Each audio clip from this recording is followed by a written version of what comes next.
Lucy Allan, welcome to Telford Live. You were the MP for the Telford constituency, and you're standing again in 2017. Would you like to have just a couple of minutes to tell people why they should vote for you? Yes, thank you very much, Andy, and I'm really glad that you're doing these series. I'm standing in Telford on the 8th of June to be the next MP. It's a very important election. It's about the future of our country. It's about having the right leadership to take us through Brexit, but also to ensure that we continue to grow our economy and we continue to have stability for business and jobs and growth in Telford. So I think for me, that's the number one issue people need to bear in mind when voting on the 8th of June. The country is more important than any of the other issues that are bandied about during an election campaign. And in terms of me locally, I have had great pleasure and pride in standing up in Parliament, being the voice of ordinary working people within the governing party. And there aren't many voices within the governing party that do talk about the needs and concerns of ordinary working people. So that's something I've made a name for myself in Parliament as doing, and very much representing Telford, both the sort of local issues that Telford cares about, but also other issues that affect ordinary working people that are not often referred to by people who are part of the governing party. So it's really important that I have that opportunity to put those issues front and centre of the decision makers in Parliament. Okay, so I did a survey of residents in Telford and asked them what they were most concerned about. It'll be no surprise that the PRH A&E was top of that list. So could you just explain the things that you've done and what the plans are? Yeah, right from the beginning of the Future Fit process, I participated in the local decision makers meetings, so the clinicians and the Hospital Trust Board.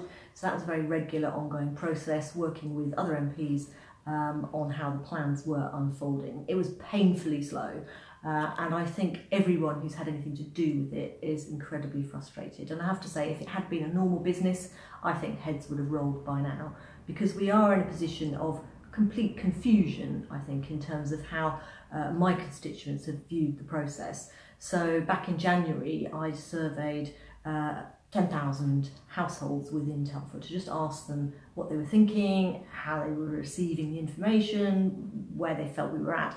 And it was absolutely clear that people were hugely confused. Some people thought the hospital was closing, some people thought all A&E services were closing, some people thought the Women and Children's Unit was closing completely. I don't think that's been helped by some of the information we've had coming out of the council. But I think Future Fit must take responsibility for this, because it's their project, their programme, and they haven't communicated with residents exactly what's happening. Now, we have made some progress, fortunately. We've now had reassurances, both from Simon Wright, who's the Chief Executive of the Hospital Board Trust, and also from the Health Minister. And the words they used, so this is not my words, but the words they used, are that we have a guaranteed substantial A&E under any scenario, i.e. irrespective of whatever Future Fit concludes, and that we will also continue to have women and children's services at the Princess Royal, although it's possible that that will only be covering 7 out of 10 of the current women that are treated there will continue to be treated there. And it's possible that the more specialist activities may move. Now, specialising care often means that you get better quality care. For example, we've got the Stoke trauma unit, the best in the country, and as long as residents have got access to a walk-in A&E, have got access to women and children's services, that's what they really care about. They're not that bothered that if they have a smash up on the M54, whether they get taken to Stoke or Shrewsbury or where they go. What they really care about, though, is if their child falls off a trampoline, they've got immediate, quick, local access to A&E, and that has been guaranteed. Thank you. So the other question that people are asking is about Brexit and how you feel that's going and what the potential is for the Telford constituency. The Brexit negotiations are going to be starting 11 days after the general election, so that's pretty soon, which is why it's incredibly important that we have a government that has experience of these issues. There is absolutely no way that Jeremy Corbyn and his team are ready to negotiate Brexit. It's not a political point, it's just a fact. It's important for Telford that it is a business-friendly Brexit, because in Telford we have seen business absolutely booming. We've seen inward investment of automotive supply chain, we've got Polytech, Cosma, Magna, all of these really good news stories for Telford, and we want that to go on happening. So it's got to be a business-friendly Brexit. I also think that, as with any negotiation in any commercial setting, you cannot go into a negotiation showing people your cards. You have to be absolutely firm that if this deal does not work out for us, we will walk away. And that's the same whether you're negotiating a business contract or an employment contract. If that deal is not good enough, you must walk away. Okay. And the third question that people had was about education. Tuition fees was a big one. So what would the Conservative plans be for tuition fees and students? On the education one, I think very important to get in here that all the schools in Telford, except 2 primary schools, are not going to be affected by the changes in the central government grant allocation. The purpose of redistributing the central government grant is to ensure that there's an equality of allocation and that those most in need receive the most funding, which is why Telford is actually going to benefit under the proposals other than 2 primary schools. So that is good news. In terms of tuition fees, I don't know the answer to that. I'm aware that under the Labour manifesto they're just going to wipe them all out and there'll be no tuition fees. That's totally unrealistic.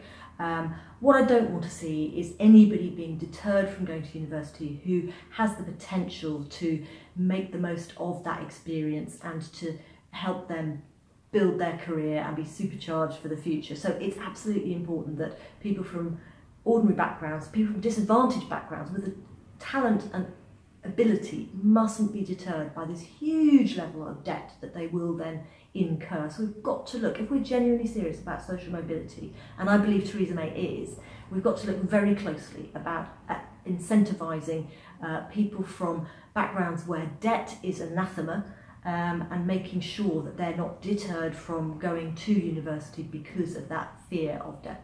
Okay, and you've been in the job for 2 years, so what are you most proud of that you've achieved for Telford in those 2 years?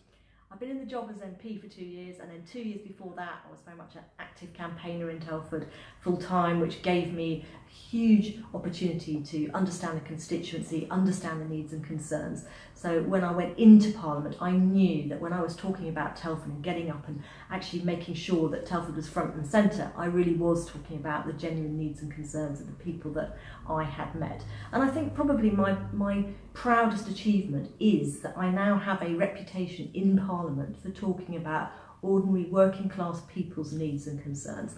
And that for me is incredibly important, because I don't think Telford had that voice before, and certainly not within the governing party. So that's a first, and that's something I want to continue to do. And I think a Conservative MP for Telford within the governing party, a Conservative MP who actually cares about the needs and concerns of ordinary working people, is going to give Telford a much, much stronger voice than somebody who's on the opposition benches shouting from a distance. You need to be inside the governing party so that you can influence, persuade, talk to people behind the scenes, make friends with the right people. And it never is going to be about standing up and shouting. And we see a lot of that in local politics within Telford and Wrekin. It does not work sending angry letters to the Health Secretary and shouting at council meetings. That is ineffective.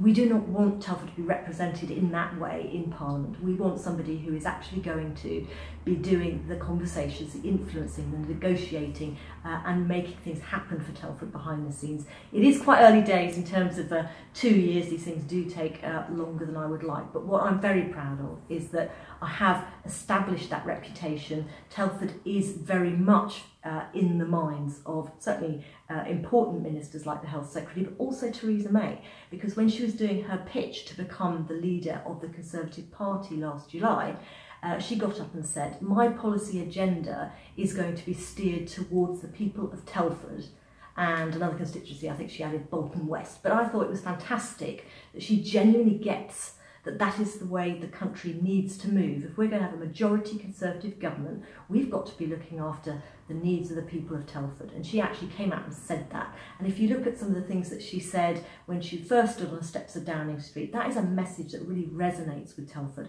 And I was just so thrilled that we've got a Prime Minister who is talking that language, and that's the language of Telford. Excellent. Lucy, thanks very much for that. Best of luck on June the 8th, and I'll see you at the count. Oh yeah, that'd be good.